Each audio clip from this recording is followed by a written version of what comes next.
គាំទ្រផលិតផលក្នុងស្រុកអ្នកអង្គការលេងណាវត្រាប្រធានសហព័ន្ធយុវជនបូជាការពារយុត្តិធម៌ចាត់ក្រុមការងារចុះទិញល្ពៅដល់ចំការខេត្តព្រះវិហារជាច្រើនតោន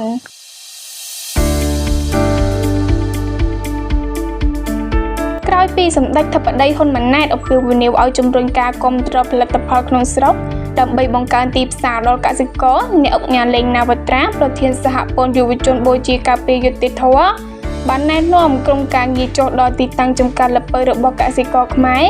នៅខេត្តព្រះវិហារដើម្បីបង្ហាញឆន្ទៈរឹងមាំក្នុងការគាំទ្រផលិតផលជាតិ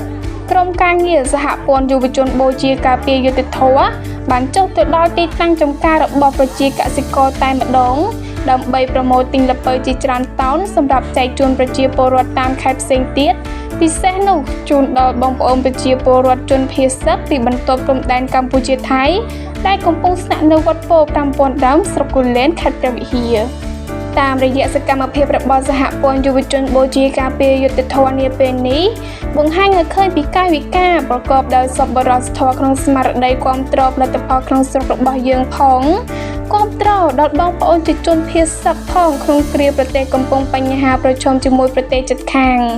សម្ដេចធិបតីហ៊ុនម៉ាណែតនាថ្ងៃច័ន្ទសប្តាហ៍នេះបានអំពាវនាវដល់ប្រជាពលរដ្ឋទាំងអស់គាំទ្រផលិតផលក្នុងស្រុកនិងខិតខំធ្វើការដាំដុះនិងកែច្នៃទំនិញសម្រាប់ការប្រើប្រាស់ផ្ទាល់ខ្លួននិងការប្រើប្រាស់ផ្សេងទៀតការគាំទ្រនេះរបស់សហព័ន្ធយុវជនបូជាការពារយុត្តិធម៌ក្រោមការដឹកនាំដោយអ្នកអង្គការលេងណាវត្រាក៏បានក្លាយជាការលើកទឹកចិត្តដ៏សំខាន់សម្រាប់ប្រជាកសិកររបស់យើងក្នុងការជំរុញការផលិតនៅផលិតផលក្នុងស្រុកបន្ថែមដើម្បីផ្គត់ផ្គង់ទីផ្សារក្នុងស្រុក